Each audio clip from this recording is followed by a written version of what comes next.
हाल ही में हुए farmers protest में फार्मर्स की एक डिमांड ये भी थी कि इंडिया WTO से क्विट कर दे।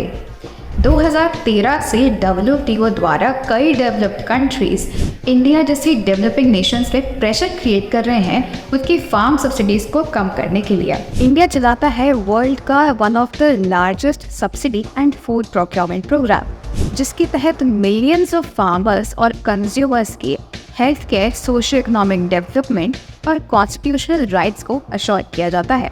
ये पॉसिबल हुआ है दो मिनिस्ट्रियल डिसीजंस के थ्रू WTO में। एक है अग्रीमेंट ऑन ट्रेड फैसिलिटेशन और दूसरा है public stock holding for food security purposes. इनके थ्रू प्राइम मिनिस्टर मोदी ने इंश्योर किया है कि वेस्टर्न बुलीज की टैक्टिक्स को निगेट कर दिया जाए और इंडिया की इंटरेस्ट में ही फेवरेबल डिसीजंस लिए जाए। 2013 में एक पीस क्लॉज साइन करा गया था जिसमें टेम्परेरी इंडिया को एग्जेम्पशन दिया गया था इन फार्म सब्सिडीज को देने का। 2014 के बाद से इसको एक्सटेंड कर दिया गया था जब तक कि एक परमानेंट सोल्यूशन नहीं पहुंचा जाता है। ये फर्स्ट टाइम था जब WTO ने इंडिया की MSP पॉलिसी और पब्लिक स्टॉक होल्डिंग को रिकॉग्नाइज किया था। इसके बाद 2015 में नायरोबी मिनिस्ट्रियल मीटिंग में इंडिया ने अपने फेवर में एक डिसीजन ले लिया था जिसके तहत वो अपनी डोमेस्टिक इंडस्ट्रीज और फार्मर्स की इंटरेस्ट को प्रोटेक्ट करने के लिए इम्पोर्ट टैरिफ को और ज़्यादा बढ़ा सकते थे। सिर्फ एग्रीकल्चरल फार्मर्स के लिए नहीं बल्कि फिशरमैन के लिए भी इंडिया ने WTO में बहुत लड़ाई करी है।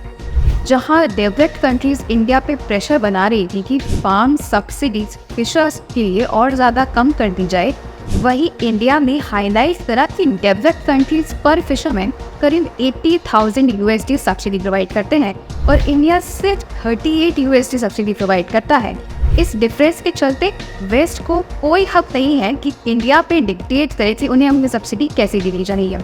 इसके बाद 2022 में एक और तरीका अपनाया गया इंडिया पे प्रेशर बनाने का अपनी सब्सिडीज खत्म करने के लिए, जहां एक ड्राफ्ट फिशर अग्रीमेंट के आर्टिकल 5 में इंडिया और ऐसी कई सारी डेवलपिंग कंट्रीज की फिशिंग रिलेटेड सब्सिडीज को प्रोहिबिट करने का प्रोविजन डाला गया, जिसे इंडिया ने प्रेशर बना के डाइल्यूट कर दिया। न्यू अग्रीमेंट के तहत इंडिया जैसे कई सारी डेवलपिंग कंट्रीज को सब्सिडी एग्जेम्पशन दी गई कि इंटरनेशनल वाटर्स में भी वो फिशिंग कर सकते हैं और इसे बढ़ाकर एग्जिस्टिंग 12 नॉटिकल माइल से हमारे एक्सक्लूसिव इकोनॉमिक जोन जो कि 200 नॉटिकल माइल्स तक चलता है वहां तक एक्सटेंड कर दिया गया।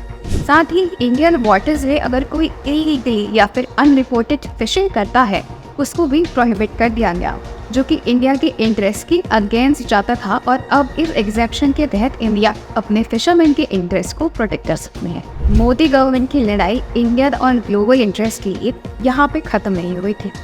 कोविड के वक्त भी India one of the first countries था लो कॉस्ट कोविड वैक्सीन को एक्सपोर्ट करने के लिए। उस वक्त भी कई सारे डेवलप्ड नेशंस ने क्वेश्चन किया और IPR राइट इन्फ्रिंजमेंट को लेकर सवाल उठाया।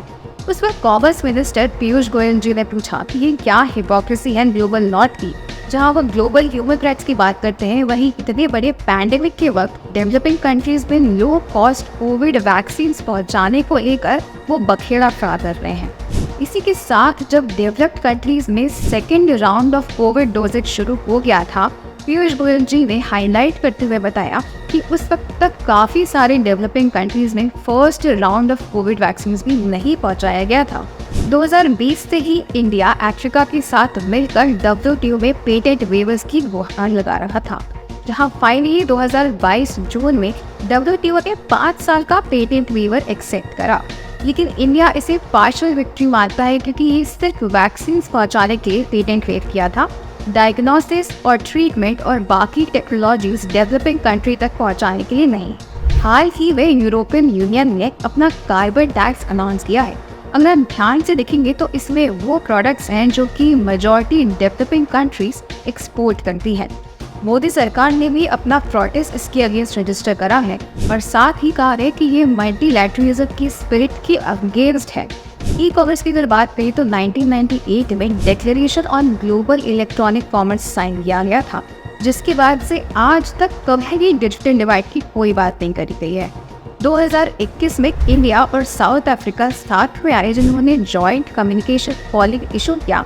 नेशनल और इंटरनेशनल लेवल पे स्ट्रैटेजिक इंटरवेंशन लगाने के लिए और ये जानने के लिए कि जो ग्लोबल ई कॉमर्स बूम हो रहा है उसका डेवलपिंग कंट्रीज में क्या ट्रिकल डाउन इफेक्ट हो रहा है।